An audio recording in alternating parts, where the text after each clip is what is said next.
Welcome students.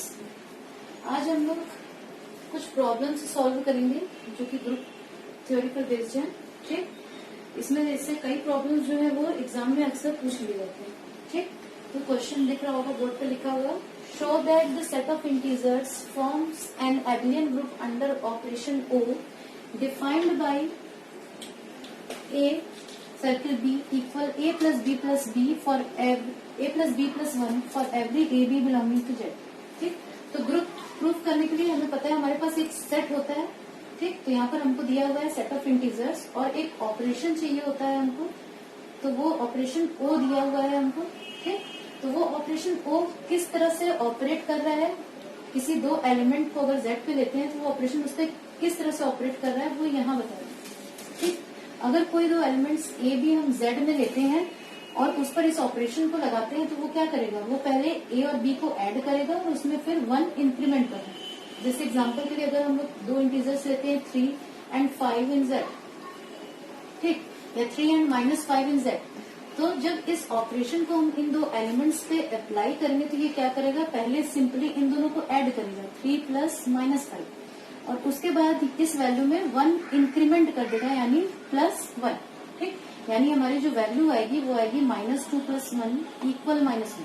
ठीक, तो इस तरह से कुछ ये ऑपरेटर ऑपरेट कर रहा है on the elements of Z. ठीक, तो अब इस ऑपरेशन के संग हम चेक करेंगे कि ग्रुप की सारी प्रॉपर्टीज जो है एबेलियन ग्रुप की वो सेटिस्फाई हो रही या नहीं। तो सबसे पहली प्रॉपर्टी पता है हम लोगों को, वो है क्लोजर लॉ। क्लोजर लॉ में देखते हैं कि कोई भी दो एलिमेंट हम लेते हैं ए बी अगर जेड में, तो a operation b equal a + b + 1 ये हमारे पास है। तो ये जो नया एलिमेंट बना है ये भी हमारा कहाँ होना चाहिए, जेड के अंदर ही होना चाहिए। ठीक, तो वो हमें दिख रहा है कि जेड के अंदर ही मिलेगा क्योंकि ए और बी भी इंटीजर्स है और 1 भी एक इंटीजर है and addition of integers gives again an integer. ठीक, तो ये जो बनेगा ये भी हमारा एक जेड का ही एलिमेंट होगा। ठीक, तो क्लोजर लॉ होल्ड कर दें। सेकंड है हमारा associative law. Associative law, associative law में क्या करते हैं हम लोग, 3 एलिमेंट्स लेते हैं कोई भी ए बी सी जेड में और दिखाते हैं कि इस ऑपरेशन को हम चाहे इस तरह से लगाएं इन तीनों पे, ठीक, या इस तरह से लगाएं, दोनों तरह से हमें सेम वैल्यू मिलनी चाहिए। ठीक, तो हमें यही करना है एसोसिएटिव के लिए। ठीक, स्टार्ट करते हैं, एलएचएस की वैल्यू हम निकालेंगे, उसके बाद आरएचएस की वैल्यू निकालेंगे और दोनों दिखा देंगे कि दोनों वैल्यू सेम है। ठीक, तो देखते हैं पहले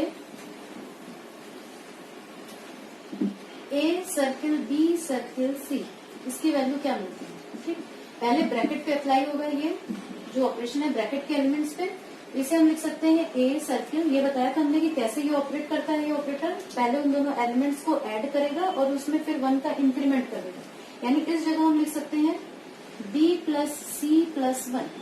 ठीक, इसे अगर हम कंडीशन 1 मान लेते हैं तो यूजिंग 1/1। ठीक, अब ये एक एलिमेंट हो गया, ये दूसरा एलिमेंट हो गया। ठीक, और उन दोनों पर ये ऑपरेटर ऑपरेट कर रहा है, तो क्या करेगा, ये पहले इन दोनों एलिमेंट्स को ऐड करेगा और उसके बाद उसमें 1 इंक्रीमेंट, यानी इसको हम नेक्स्ट स्टेप में लिख सकते हैं a + b + c + 1 by condition 1। ठीक, यानी फाइनली हमें मिला a + b + c + 2। ठीक, ऑल्सो फिर से या ठीक, ऑल्सो अब हम कैलकुलेट करेंगे a ऑपरेशन b पहले और फिर c की वैल्यू बाद। ठीक, तो अब ये ऑपरेटर इन दोनों पे जब ऑपरेट करेगा तो वैल्यू मिलेगी a + b + 1 ब्रैकेट के अंदर और बाहर जो हमारा बचा हुआ है वो वैसे ही हमने उतार लिया। अब ये फर्स्ट एलिमेंट, ये सेकंड एलिमेंट और ये ऑपरेटर इस पे लगेगा तो क्या करेगा, इसको और इसको पहले ऐड करेगा और फिर 1 इंक्रीमेंट कर देगा, यानी इसको हम लिख सकते हैं a + b + 1 + c + 1। ठीक, यानी ये वैल्यू भी हमारी क्या हो गई, ये वैल्यू भी हमारी हो गई a + b + c + 2। ठीक, तो हम देखते हैं कि ये दोनों ही वैल्यूज हमारी सेम मिली है, यानी एसोसिएटिव लॉ जो है वो हमारा होल्ड कर गया। हमें क्या मिल गया, हमें मिल गया a composition b composition c equal a composition b bracket में कंपोजिशन c, सो एसोसिएटिव लॉ होल्ड्स। ठीक, तीसरा है existence of identity, existence of identity. अब यहाँ पर हमें पता नहीं है कि आइडेंटिटी एलिमेंट क्या है, ठीक। तो हम आइडेंटिटी एलिमेंट को फाइंड करेंगे और देखेंगे कि वो आइडेंटिटी एक इंटीजर है या नहीं, या जेड का एलिमेंट है या नहीं, ठीक। तो हम लोगों ने एज्यूम कर लिया कि let e be the identity. हम लोगों ने क्या मान लिया कि let small e is identity in G in Z for the operation o, ठीक। तो आइडेंटिटी की प्रॉपर्टी क्या होती है, इसको किसी भी एलिमेंट के संग अगर हम लगाते हैं इस ऑपरेशन के साथ for every A in Z, तो हमें वही एलिमेंट क्या होता है, वापस मिलता है, यानी ए वापस मिलना चाहिए, ठीक। अब यहाँ पर फॉर्मूला से हम लिख सकते हैं a plus e plus 1 equals a, यानी ए और ए कैंसिल हो गया, यानी ई मिल गया -1, और हमें पता है -1 जेड के अंदर है, is identity in Z, is identity in Z for binary operation o, ठीक। अब नेक्स्ट है हमारा एग्जिस्टेंस ऑफ इनवर्स एलिमेंट।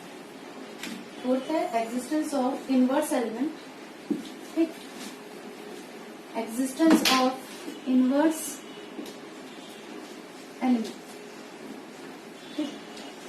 तो क्या करेंगे, हम कोई एक एलिमेंट ए लेंगे और दिखाएंगे कि उसका जो इनवर्स है ऑपरेशन ओ के लिए, वो भी जेड के अंदर ही हमें मिलेगा, ठीक। तो हम लोगों ने ले लिया कोई एक एलिमेंट ए जेड के अंदर और मान लिया let A dash is inverse of A, is inverse of A in Z, ठीक। तो इनवर्स की प्रॉपर्टी से हम लोग लिख सकते हैं ए ऑपरेशन ए डैश इक्वल ई, ठीक, आइडेंटिटी इन जेड। अब यहाँ फॉर्मूला लगा के लिख सकते हैं हम a plus a dash plus 1 equal e की वैल्यू -1 हम लोगों ने निकाली थी, ठीक। तो इक्वल -1, ठीक। तो यहाँ से a डैश हम लोग जब निकालेंगे तो a डैश इक्वल हो गया -2 माइनस ए, ठीक, इज इनवर्स ऑफ ए, ठीक। कोई पर्टिकुलर वैल्यू a के लेके 2, 3, 4 कुछ भी, जैसे मान लिया a की वैल्यू हम लोगों ने 2 ले ली, ठीक। तो a डैश की वैल्यू हो जाएगी -2 यानी -4, ठीक। तो देख लेंगे कि a, चेक कर लेंगे कि a कंपोजिशन a डैश हम जब करते हैं तो वो हमें -1 मिलता है या नहीं। अगर ऐसा मिल जाता है तो यानी क्या है, a डैश एक दूसरे के इनवर्स है, ओके। तो हर एलिमेंट का इनवर्स भी हमें, और ये कहाँ है, ये z के अंदर होगा, क्योंकि a z के अंदर था, तो हमें हर एलिमेंट का इनवर्स भी जो है वो z के अंदर मिल गया, ठीक। अब लास्ट 5th प्रॉपर्टी है हमारी कॉम्यूटेटिव लॉ। कॉम्यूटेटिव लॉ में देखते हैं हम कि ए ऑपरेशन बी या बी ऑपरेशन ए, दोनों तरफ से वैल्यू हम जब निकालते हैं तो हमें सेम वैल्यू मिलती है, ठीक। 5th है कॉम्यूटेटिव लॉ, कॉम्यूटेटिव लॉ। तो हम देखते हैं कि कोई भी दो एलिमेंट ए बी अगर हम जेड के अंदर लेते हैं तो a operation b equal A plus B plus 1, इसे हम लिख सकते हैं b प्लस ए प्लस 1, क्योंकि addition of integers is commutative, और इसे फिर लिख सकते हैं b कंपोजिशन a, यानी कॉम्यूटेटिव लॉ भी होल्ड कर गया। तो हमारा प्रूव हो गया कि सेट ऑफ, हमने प्रूव कर दिया कि सेट ऑफ इंटीजर जो है वो एक एबिलियन ग्रुप बनाता है under the given operation O, okay. इसी से रिलेटेड एक क्वेश्चन मैं दूंगी और आप लोगों का ये होमवर्क है कि आप इसे सॉल्व करेंगे और आइडेंटिटी, इनवर्स, ये सब जो वैल्यूज हैं वो निकालेंगे, और जो नेक्स्ट क्लास होगा मैं उसमें आप लोगों से उसका आंसर पूछूंगी, या तो आप निकालकर कमेंट सेक्शन में मुझे आइडेंटिटी, इनवर्स, इनकी वैल्यूज हमें मुझे निकाल के सेंड कर सकते हैं, ओके। तो जो क्वेश्चन है हमारा वो है, ये क्वेश्चन होमवर्क है आप लोगों के लिए, ठीक। The set Q0 of all, the set Q0 of all non-zero rational numbers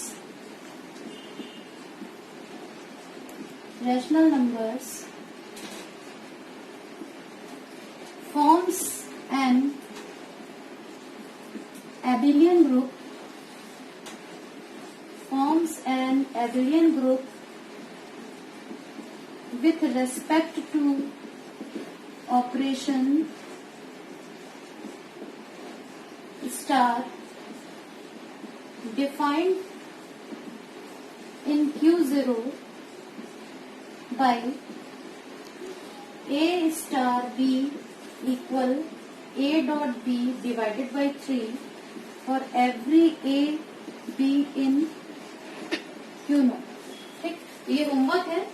इसका आइडेंटिटी एलिमेंट और इनवर्स एलिमेंट जो है वो एलिमेंट्स का वो निकालेंगे आप लोग और मुझे नेक्स्ट क्लास में बताएंगे, या तो मैसेज करके कमेंट सेक्शन में लिखकर मुझे अपना आंसर बता सकते हैं। ओके, तो इससे पता चल जाएगा कि आपको कॉन्सेप्ट क्लियर हुआ कि नहीं इस क्वेश्चन के बारे में।